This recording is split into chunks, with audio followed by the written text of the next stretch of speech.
We left the group in Ferngrove, at the Moongrove pool tended to by Arundel Dearborn. Cora had stepped into it, disappearing beneath the surface. As her friends waited, their concern grew. Arundel spoke then. "Don't worry about your druid friend. The pool will return her once it's finished with her. Would anyone else care to take a dip?" Zinna hopped tentatively up to the edge before stepping in. It took her a few seconds to realize she had to hold her breath as she began to sink. The others watched the stream of bubbles pop on the surface before they stopped, the surface smooth once more. They could see no sign of either of their friends. Zinna sank, the cold water taking her breath away. She looked around for Cora but couldn't see her. She also couldn't see the sides or the bottom. As she glanced up, the surface seemed impossibly far away. She caught something in her periphery, turning to look. She could see herself in an oddly coloured forest clearing. The grass too green, the flowers too big, and seeming to move, though there was no breeze. The leaves on the trees were pink and the sky a blue-purple. It could be sunset, sunrise, or any time between. She could see two harangons, one white and one grey. The white one carried a small bundle. She noticed in the clearing a section of air which seemed to shimmer. The harangons put the bundle down and stepped back, holding hands. The bundle moved, and a small grey and white harangon emerged from a large blanket. She looked about, sniffing the air. The white harangon went to move towards her, but the grey one held it back. The small harangon, almost a baby still, stumbled towards the shimmering area. She tripped, falling into it and disappearing. The two harangons were clinging to each other, tears running down their faces as the vision faded. Zinna felt a strange familiarity with the figures.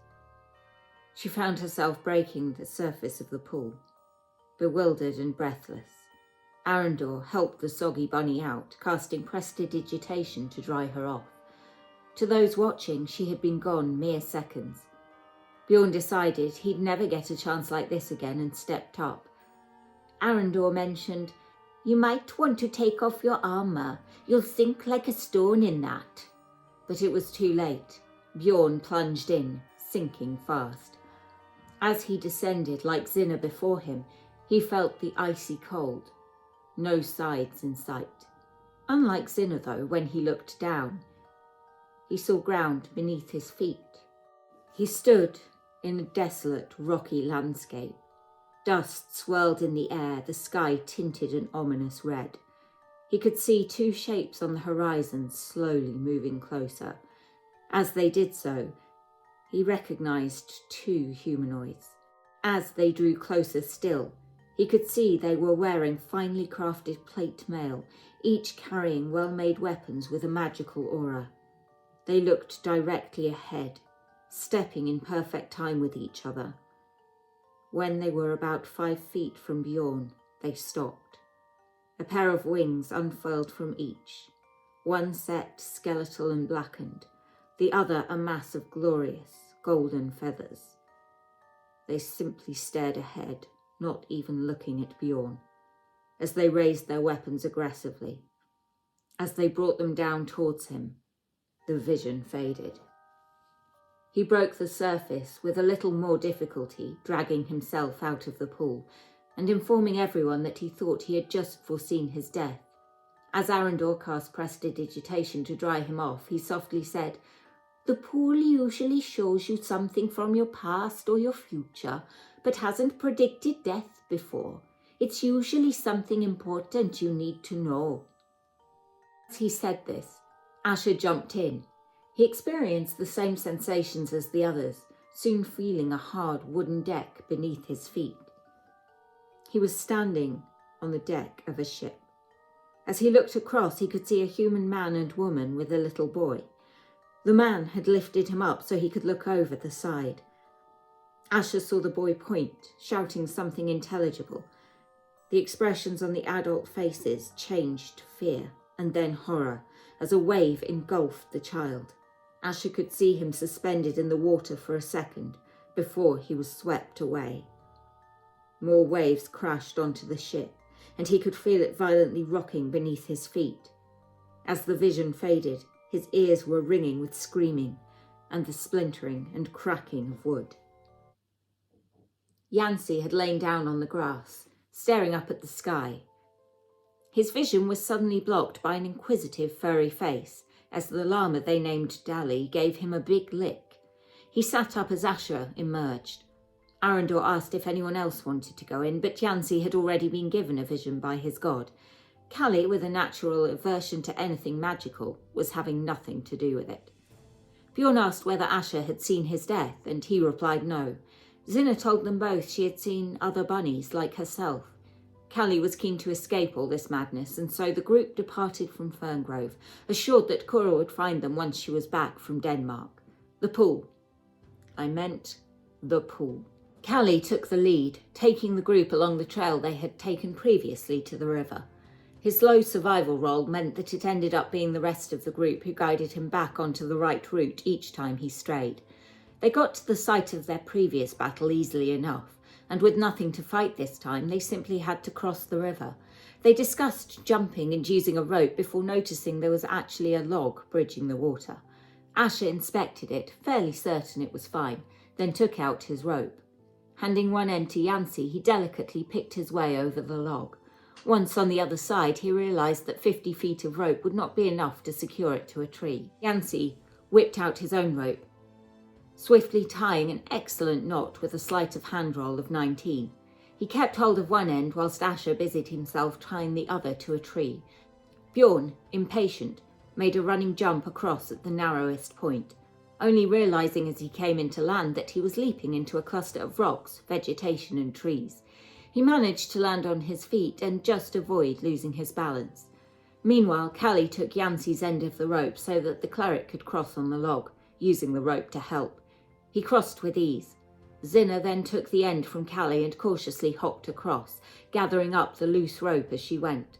Seeing that she was managing fine, Callie also leapt across. Like Bjorn, he landed in a clump of trees, bushes and boulders. Unlike Bjorn, he lost his balance, managing not to fall, but sustaining 1 point of trip damage. As Zinna made it across, Yancey and Asher took their ropes, realising quickly they were still tied together. The knot Yancey had tied was too good for him to untie, but Asher, with a sleight of hand roll of 23, was deftly able to undo it with one hand. It did not take long for them to reach an area where the forest began to thin and evidence of humanity crept in. They found themselves walking into ruins, some pillars still standing, others fallen, all being reclaimed by nature as vines and plant growth twisted around them. Trees were scattered sparsely. Callie caught some movement over by a central tree. Cautiously he moved a little closer. The others inspected some of the ruins, keeping an eye and ear out for danger. Bjorn, being particularly familiar with stone as a dwarf, could tell that whatever structures had been here had been destroyed rather than fallen victim to time and neglect. Casting divine sense, he picked up only the members of his group. There was movement over by the tree. Yancey drew his mace and Callie held up his shield, moving closer to it. Callie looked up to see if there was anything there, but his low perception roll meant he saw nothing amongst the branches. The area was silent, no birdsong or general forest noise, except for the slight rustle at the base of the tree. Yancey called out a greeting, and whatever was moving stopped, but did not respond. The others drew closer, weapons readied, as Yancey stepped forward. He found himself looking down into a black and white furry face, eyes wide with fear. The group were preparing to defend themselves from a badger, not some sort of magical beast, just an ordinary badger. Yancey took out a ration, dropping it on the ground. Hunger overcame fear as the creature pounced on it. Callie, still looking up, charged into the tree using his shield as a battering ram to try to shake out anything that might be hidden there. The sound reverberated around the area. The badger clung to Yancey's leg in terror, 4 sets of claws digging in. There was nothing in the tree. Yancey encouraged the badger to move up onto his arm, feeding it another ration and whispering to it softly. "I know you've got tuberculosis, but I can kill myself if you give it to me.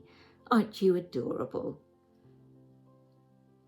Seeing no other signs of life, the group decided to continue on, Yancey parting ways with his furry friend.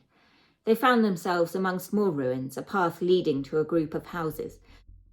The buildings lacked doors or windows, crumbling stone and rotting wood indicating they had been unoccupied for some time. They made their way into the first building they came to, Callie feeling a chill through his body as a spectral figure appeared beside him, touching him and sending necrotic energy through him. Zinna, on his shoulder, found herself staring into a horrifying visage, rendering her terrified as whatever it was backed away from Callie. The others were able to withstand the terror that gripped them as they moved in to attack whatever this was. The group launched their attacks, the spectral form making it challenging to hit, but they managed to deal a significant amount of damage. The creature opened its mouth wide and screamed, a piercing wail that sent a shooting pain through their heads. Bjorn and Asher immediately fell unconscious, finding themselves making death saves as the others began to panic. Callie cornered it. He and Zinna laid into it whilst Yancey tried to get the other two party members up. It was his guiding bolt that finally killed the Banshee in a blast of radiant energy. The group took a moment to regroup, Callie finding a gold locket among the debris. Inside, 2 images of wood elf children, 1 boy and 1 girl. He took it, leaving hurriedly, not wanting to spend any longer than necessary in the building. Deciding they needed to be more careful, the group debated whether to continue looking here or to move on. Bjorn cast Divine Sense twice more, detecting an undead presence in all but one of the remaining buildings. They peered into the next one in a clockwise direction, noting a green glow coming from the fireplace. In they went, Bjorn the first to attack whatever seemed to be in there with his great axe. The creature was small and so was the fireplace. The dwarf almost entirely blocked the opening with his body, making it hard, but not impossible, for his allies to hit the creature. A fireball exploded in the room, hitting everyone and dealing significant damage. Bjorn again struck the creature, seeing now it was a skull with red glowing eyes, surrounded by an eerie green flame cleaving it in 2. He put the 2 halves in his backpack. The only item they found within was a spellbook, destroyed beyond use. The third house they entered was the one without any undead essence. Inside they found a tattered note, which read, "I must write quickly, for I do not know how much time we have left. I tried to protect our people, but it went terribly, terribly wrong. The Guardian has gone mad. He attacks not only what he was meant to, but those he was meant to defend. I must try to stop him, but if I should fail, I am sorry. So very sorry. I don't know what else." They decided to carry on, going round the houses. Another flame skull, this one not so tucked away. Knowing what to expect now, they tried to spread out, assaulting it from all sides. It did not take long to bring it down, Callie delivering the killing blow.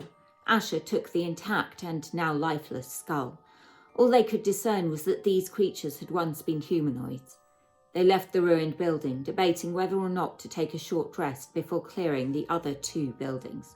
On her way out, Zinna found a pouch with a fair amount of gold in it, which she tucked safely away. "We will rejoin the group soon amongst the ruined and haunted homes of a place that has been attacked by something. Something which may still be somewhere nearby."